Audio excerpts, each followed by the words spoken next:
Hola, saludo, muy buenas tardes para todos. Para mí es un verdadero placer estar con todos ustedes en vivo, transmitiendo desde la isla de Aruba. En esta oportunidad, pues, me tocó la cátedra Teorías de la Personalidad o Psicología de la Personalidad, perdón. Y en ella vamos a descubrir algo muy interesante, cómo se originan los trastornos de personalidad, ¿ok?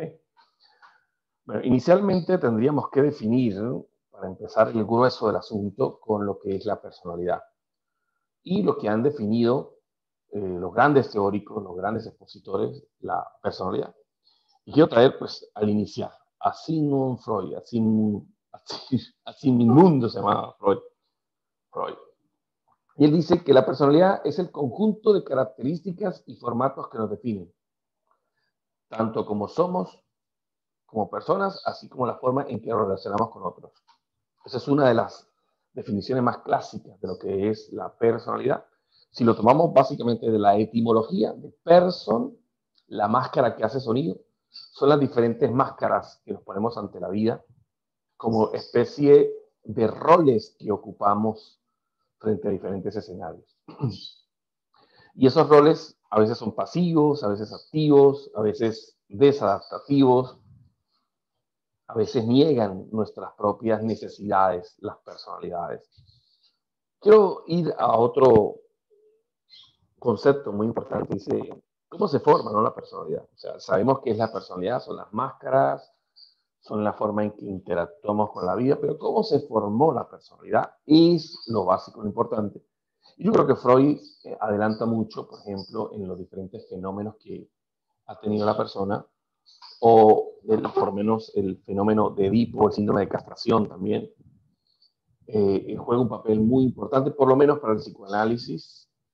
Pero vamos a ver, este concepto me parece genial. Dice así, la persona, al menos en su yo, ¿sí?, que también se entiende su yo como la idea que tengo de mí mismo y del mundo, ese es mi yo, no es más que la suma de objetos que ha amado y ha perdido.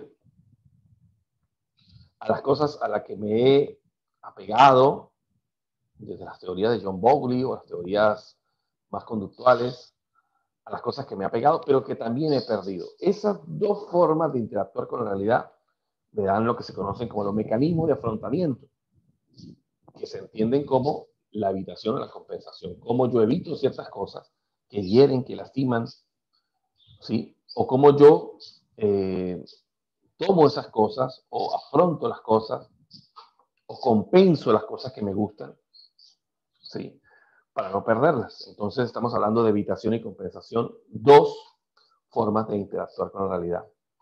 Y eso es lo que se crea de alguna forma como mi forma de entender la vida, que es mi personalidad. Dice, es decir, es un conglomerado de la historia de las relaciones de objeto amados y perdidos, y a los cuales, por tanto, ha renunciado. Como el niño en su desarrollo de vida, en su evolución como ser humano, en el hecho de convertirse en un sujeto que percibe el objeto, en cómo él percibe a otros sujetos, ahí se va formando la personalidad. Sin embargo, durante muchos años hubo mucho tabú al decirnos que la personalidad a los 7 años ya estaba lista, que de alguna forma lo que tú fuiste ya no lo puedes cambiar, y bueno, eso de alguna forma hizo a la psicología muy rígida, muy inflexible. Freud de alguna forma fue muy rígido en esto. Y después vienen otras teorías que dijeron, ya va, la personalidad se puede cambiar. Si se puede cambiar mi forma de percibirme a mí mismo, mi forma de percibir al otro, si puedo reconciliarme con el pasado, si puedo proyectarme hacia el futuro y no entendiendo que esas cosas amadas eran tan importantes, ya hay una formación de la personalidad o de un rol de la personalidad o de algún rasgo de la personalidad diferente.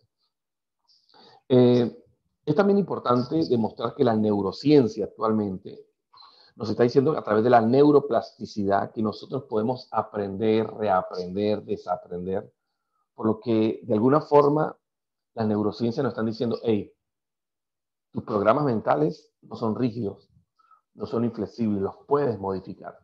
Y aquí, pues bueno, nos aperturamos hacia entender cómo pasamos de una mente rígida a una mente más flexible que se ha escrito durante muchos años.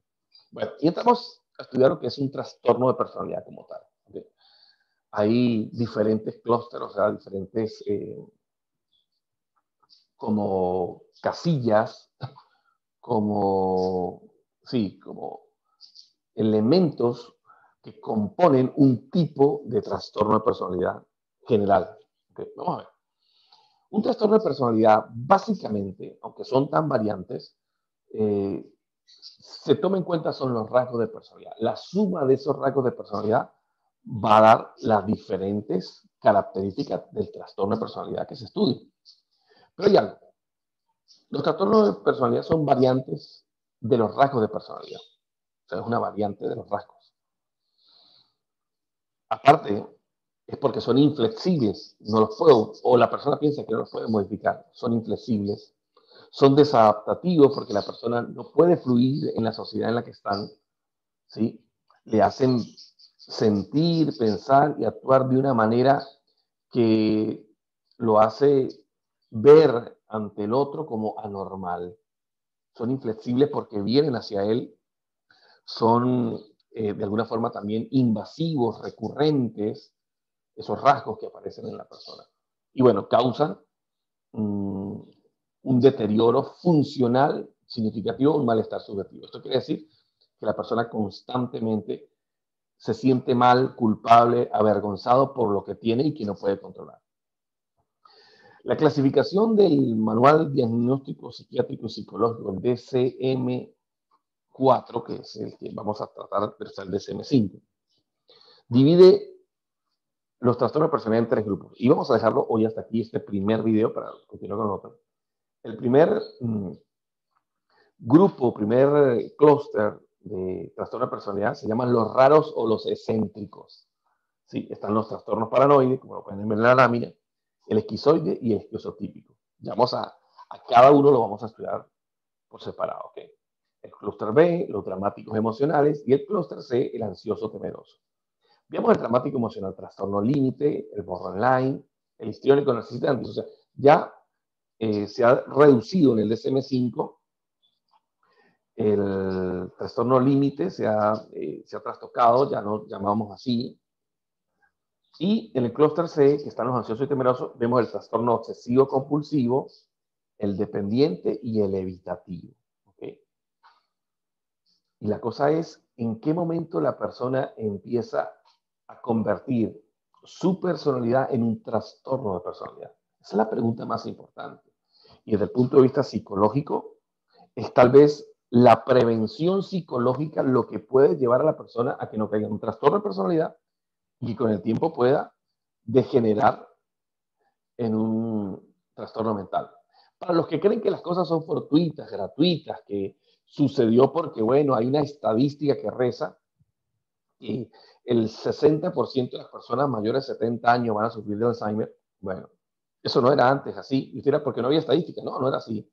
Simplemente porque los estímulos de la sociedad en la que vivimos, de alguna forma, el desafío de no saber vivir, que las cosas amadas o perdidas, y de mi relación con eso, me ha afectado mucho.